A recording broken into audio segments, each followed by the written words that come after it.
Hey, Gateway, this is Pastor Jason Crabtree. Thank you for joining us so much on this Wednesday night Gateway Midweek. We're always so honored to be invited into your home. And so tonight we're talking about getting and staying connected in 2021. You know, as I was putting thoughts together about this evening, I thought a lot about the years I spent in high school. Way back in the 90s. And, you know, it was so interesting is that, man, I love going to school, not because of certain subjects or different things like that, but I just loved hanging out with people. I love hanging out with my friends. Each and every day there was structured time to hang out, right? And so, in fact, you know, what I realized is after I graduated high school and went on to college, I really went through a season of mourning or grief. You know, I didn't understand why, and I realized later it was because I didn't have those relationships that I had become so accustomed to over the 4 years of high school. And, you know, it just really took its toll on me. It's in, you know, the fact that people were going and carrying on with their life. And it was just like, hey, I thought we were all hanging out, but you know, everybody moved on except for me. And so, but that's just part of life. You know, and what's really interesting is the season we find ourselves here in the last, you know, 8, 9, 10 months. And something that I can really personally relate to is that it's now more than ever. We have every temptation not to foster relationships. It is so easy during this time to be isolated. But we're not made to live in isolation. But more than ever, it is easier to do that. It is easier to live in isolation or to form distant, shallow connection with others. You know, I saw this poll. I thought it was interesting. It said 75% of people believe the most important thing in life that they will experience are those intimate, real relationships. The most important being a relationship with Christ, making those relationships high quality, healthy, and consistent is not optional. It's something that we have to do. It's something that God has put within us to be in relationship with others, to be in relationship with Him. You know, recently, you know, early in December, my mom lost her best friend to cancer. And then early in January, my mom lost her youngest brother, my uncle. And so there's a lot of just loss going on, a lot of just grieving. And my mom shared that, you know, the one thing that she found most difficult during this time is that, you know, with the loss of her brother, she would have went to her best friend to help her grieve, to help her process, to help her maybe get her mind off of things, you know. And it just shows us the importance of real relationships. See, the truth is we need each other. We need to trust, rely, and depend upon other believers. See, God gave us each other to walk alongside, right? To encourage, to spur one another in faith. You know, the writer of Hebrews says, and let us consider how to stir up one another to love and good works, not neglecting to meet together as is the habit of some, but encourage one another all the more as you see the day drawing near. We need to encourage one another, to love one another. Right, that's we need to depend on other believers to help us walk along side of us, to help us and walk alongside of us during life's difficulties, during the highs and the lows. In James 5:16 it says, therefore confess your sins to one another and pray for one another that you may be healed. Right, the importance and the power of prayer. You know, we're going through that right now through 21 days of prayer and fasting. It's the importance of praying, right, to encouraging one another. And through that, we can be healed. Right? We are to carry each other's burdens. That's in Galatians 6:2. We are to care for each other's practical needs. It's Romans 12:13, Hebrews 13:16. We are to warn each other of sin, 1 Thessalonians 5:14, and rejoice and mourn with each other, Romans 12:15. The main goal here is to be engaged, to be fully engaged, right? To have those relationships that are high quality, that are healthy and consistent. See, the positive and life-saving thing about community is people let you know when you're the best you. They let you know when you're doing the things that you ought to be doing. You're living and you're the best you that's going out each and every day, that's living life. To have people around you that let you know that. But I would say it's even more important to have people around you that in loving ways let you know when you're not being the best you. Right? It is important. This is the importance of Christian relationship. It keeps us moving forward towards Christ. I've realized, and over the years of thinking about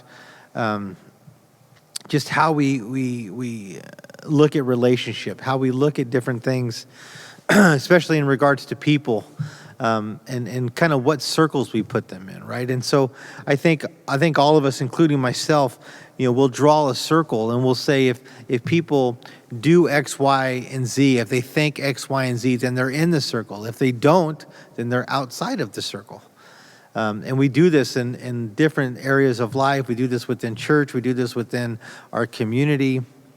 I think this is very unhealthy, and I think it's non-biblical in a lot of ways, because Christ came for everyone. And so what I've learned over these last few years is really looking at life as Christ as the center of everything, right? And as we put our faith and trust in Christ, we are moving towards Christ. We are moving towards Him to have our hearts changed, our lives changed, right? To live a new life, to have a new heart and a new way of looking at things, through the way that Christ sees, the way that Christ loves, right? These are the things that we want to have in our heart.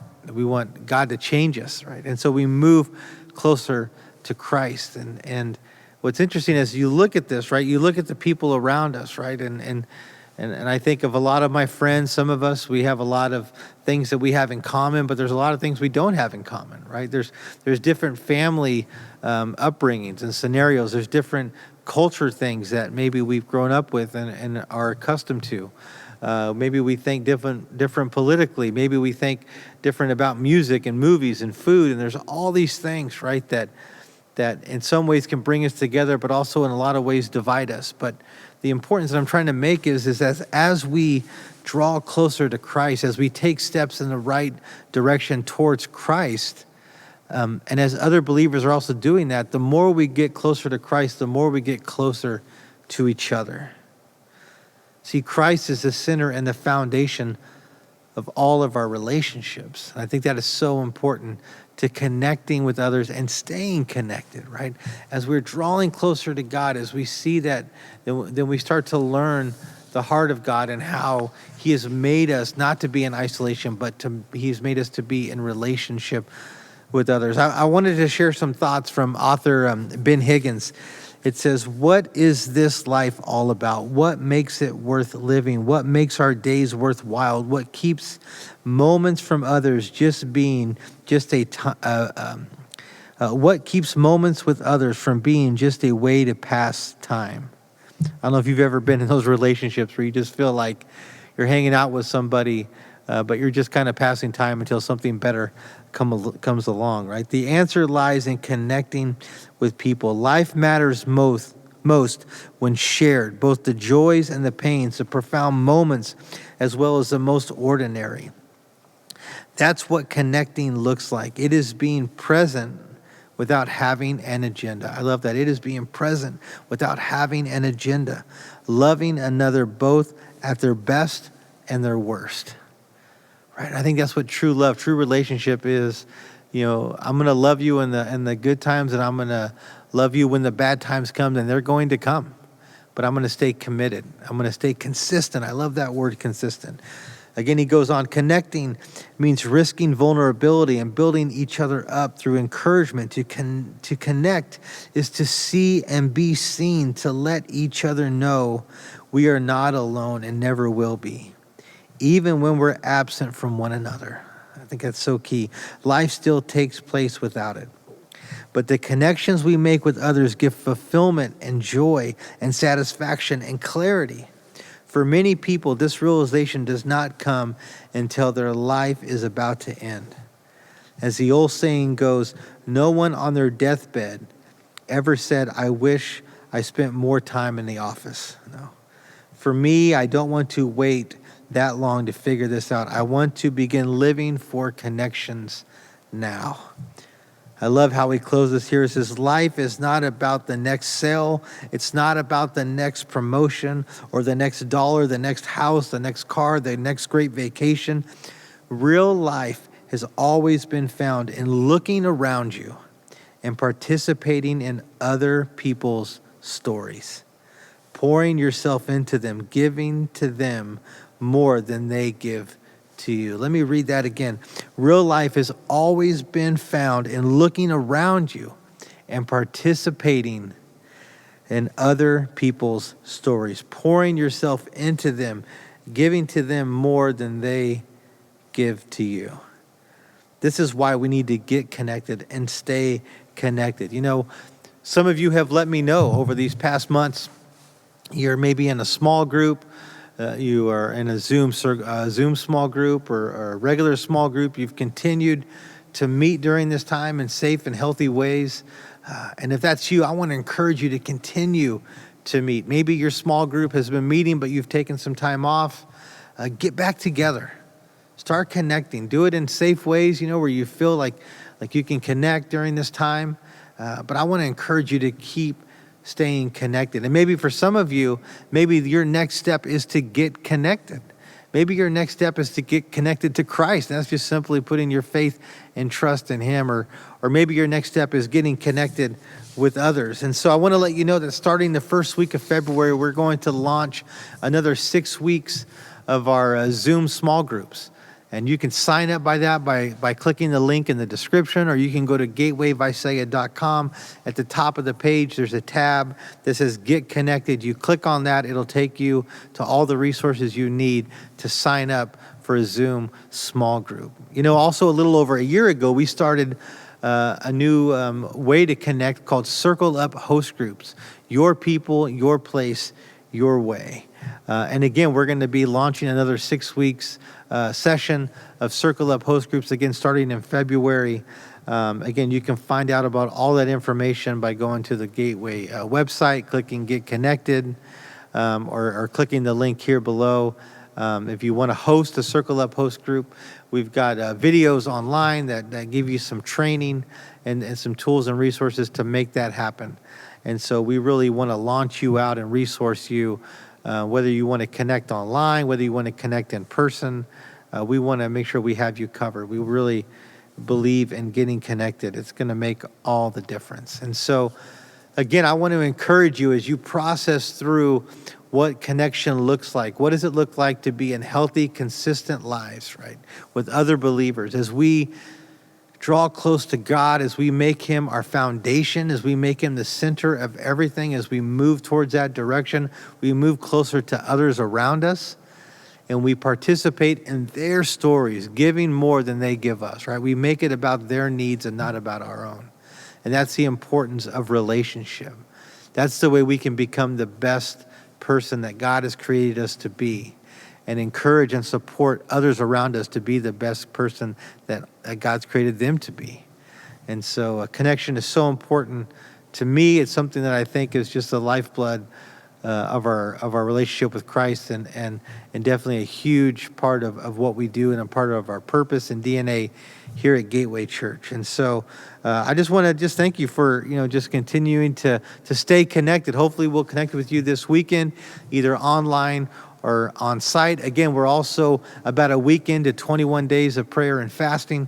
And so if you want to participate in that, maybe you haven't got a prayer journal yet, you can go to gatewayvisalia.com.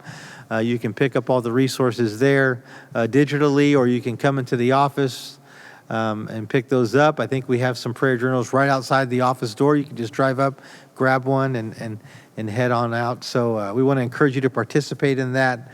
Again, we just thank you so much for inviting us into your home each and every Wednesday night, throughout the week, with different events that are going on, with our services, we have Saturday night hymns. We have all during these 21 days at 2:21 every day. We are going to put out a video through our social media and online that goes through just a devotion for the day during these 21 days. And so we've got Pastor Ed's update that comes every week. So there's just so many ways that we can connect. And so I just want to make you aware of those things that are happening. Again, if you're looking to get connected, go to the Get Connected tab at the website. We have support care groups. We have small groups that are going on. But we want to make sure that you that God is meeting you where you are, and we want to support you in that. And so, hey, thank you so much for, again, inviting us into your home. We will stay connected with you because that is what we do. I'm Pastor Jason. Hey, have a blessed week, and thank you for joining us tonight's Gateway Midweek.